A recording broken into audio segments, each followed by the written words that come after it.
अगर आप अपने क्रेडिट कार्ड का बिल जो है वो क्रेडिट से भरते थे या फोन पे से भरते थे, तो अब ये 30 जून 2024 के बाद आप नहीं भर पाओगे, क्योंकि आरबीआई की एक नई गाइडलाइन आई है। क्या है गाइडलाइन और क्यों लाई गई है और क्यों बैंक्स इसमें अपने आप को रजिस्टर करने में आनाकानी कर रहे हैं, वो हर एक चीज इन डिटेल हम समझेंगे आज की इस वीडियो में। देखो, सबसे पहले क्रेडिट में क्या होता था कि आप अपना जो पेमेंट करते थे ना बिल का, उसमें आपको कैशबैक मिल जाता था। मैं खुद क्रेडिट का इस्तेमाल करता था, इसीलिए कि भाई आपको कैशबैक वगैरह या रिवॉर्ड्स वगैरह मिल जाते थे बिल पेमेंट करने पर। ऐसे यूपीआई में जो फोन पे का था उसमें भी होता था। लेकिन अब ये आरबीआई ने बंद कर दिया है। अब आरबीआई ये कह रहा है कि अब हर एक पेमेंट आपको बीबीपीएस के तहत करना पड़ेगा। अब भाई ये बीबीपीएस है क्या, ये किस चिड़िया का नाम है, हम जान लेते हैं। बीबीपीएस का मतलब है भारत बिल पेमेंट सिस्टम।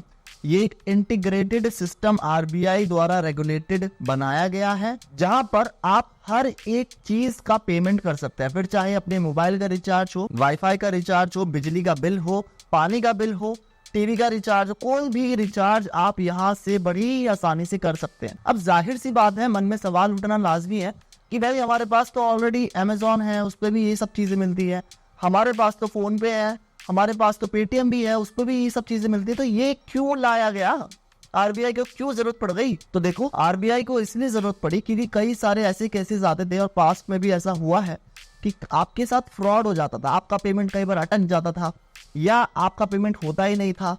तो इस वजह से अब आरबीआई कहता है कि भाई हम सेंट्रलाइज कर रहे हैं हर एक चीज को। मतलब आरबीआई की नजरों में, ये जो बीबीपीएस की नजरों में, ये जो पेमेंट हुआ करेगा वो एक समान पेमेंट हुआ करेगा। चाहे आप पेमेंट जो है वो 1 रुपए का करो या 1 लाख का करो, वो उसे उतनी ही सेफ्टी सिक्योरिटी के साथ करेगा जितना कि 1 रुपए का पेमेंट वो करेगा आपका। ठीक है ना?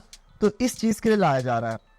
इसके साथ ही ये फास्टर होगा एज कम्पेयर टू बाकी के जो थर्ड पार्टी एग्रीगेटर से आप पेमेंट करते हैं। कैसे? क्योंकि इसमें एक दिन में, यानी कि बीबीपीएस में आपको एक दिन में 6 बिलिंग साइकिल देखने को मिल जाएगी। तो फर्ज करें कि मैंने कोई पेमेंट करा अपने क्रेडिट कार्ड का, वो कंप्लीट नहीं हुआ पहली बिलिंग साइकिल में, तो वो अगली साइकिल में कंप्लीट हो जाएगा या उसके अगली साइकिल में कंप्लीट हो जाएगा। इस तरह से टोटल पूरे दिन में पूरा का पूरा आपका जो पेमेंट है वो होल्ड नहीं होगा या वापस पैसे नहीं आएंगे आपके बैंक में, वो कंप्लीटली मर्चेंट तक पहुंचेगा। तीसरा बेनिफिट ये है कि जो भी आप पेमेंट करोगे ना, वो पहले बीबीपीएस के सिस्टम में जाएगा, फिर वहां से मर्चेंट के पास जाया करेगा। इससे आपका ब्लैक मनी जो प्रॉब्लम है ना, ये ब्लैक मनी की, ये भी कई हद तक सॉल्व होनी चाहिए। इसके साथ ही बीबीपीएस में 150 से ज्यादा ऑनलाइन चैनल्स बनाए गए हैं। अब ये चैनल्स क्या होते हैं? चैनल्स ये वो माध्यम होते हैं जिससे आप अपना पेमेंट कोई भी बिल का कर सकते हो। जैसे कि यूपीआई भी इसमें है, नेट बैंकिंग भी इसमें है, इसमें ई वॉलेट भी है, प्रीपेड कार्ड्स भी इसमें है। तो हर एक चीज इसमें डाली गई है। अच्छा, कई सारे लोग के पास इंटरनेट की सुविधा नहीं होती है, तो वो क्या कर सकते हैं? इन्होंने 35 लाख से ज्यादा इन्होंने अपने फिजिकल स्टोर खोले नहीं है। जो ऑलरेडी बैंक्स हैं या एटीएम है, उन्हीं को ही कन्वर्ट करने की यहाँ पे कोशिश की जाएगी। मतलब उन्हीं में ही एक स्टॉल लगाया जाएगा बीबीपीएस के नाम से। आप वहां पर जाकर भी अपना पेमेंट कर सकते हैं किसी भी चीज का बड़ी ही आसानी से। ठीक है?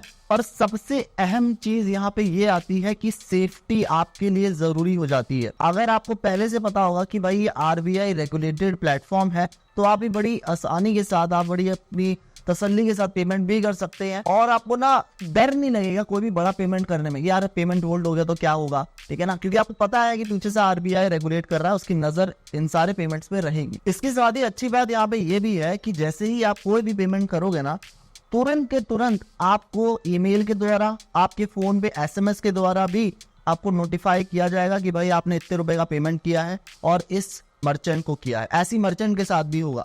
मर्चेंट के लिए भी यहाँ पे सुविधा है। मर्चेंट कौन है?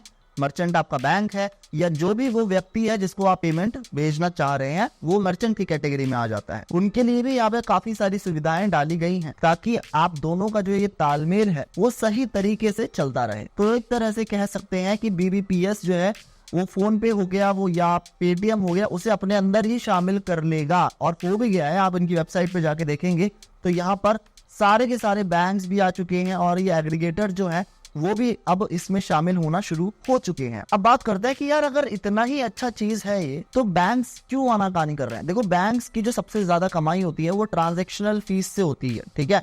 जब भी आप कोई बिल भरते हैं तो जो ट्रांजैक्शन चार्ज होता है उससे उनकी कमाई होती है। अब बीच में आ गया ये BBPS, Bharat bill payment system. अब ये क्या होगा, यहाँ पर कम ट्रांजैक्शन फीस लगा करेगी क्योंकि आरबीआई रेगुलेटेड है। अपनी मनमार्जी के जो चार्जेस लिया करते थे बैंक, वो नहीं ले सकते हैं। तो इस वजह से काफी सारे जो बैंक्स हैं वो आनाकानी कर रहे हैं। पता है 34 बैंक्स हैं हमारे देश में, 34 से ज्यादा ही बैंक्स हैं। और अभी तक जो यहाँ पर रजिस्टर हुआ है BBPS पे 8 से 10 बैंक ही है। मैं नाम भी बता देता हूँ आपको, जैसे कि एक्सिस आ चुका है, कोटक आ चुका है, IDFC फर्स्ट बैंक आ चुका है, पेटीएम आ चुका है, पेटीएम प्राइवेट बैंक आ चुका है, स्टेट बैंक आ चुका है, यूनियन बैंक आ चुका है, कैनरा बैंक आ चुका है और AU स्मॉल फाइनेंस बैंक आ चुका है। लेकिन अभी भी बिग प्लेयर्स जैसे कि ICICI और HDFC अभी तक नहीं आए। अच्छा, इसके और रीजन भी है, मैं वही बता देता हूँ, जरूरी नहीं कि यही रीजन है। रीजन ये भी है कि ना जो बड़े बैंक्स होते हैं उनके पास बड़ा डाटा होता है कस्टमर्स का, तो उसे इंटीग्रेट करने में टाइम लगता है। इसी वजह से बैंक्स ने भी 90 दिन का टाइम मांगा है आरबीआई से। हालांकि आरबीआई ने अभी कोई ऑफिशियल स्टेटमेंट जारी नहीं करा है, लेकिन मुझे लगता है कि वो थोड़ा टाइम तो देंगे इन बड़े बैंक्स को।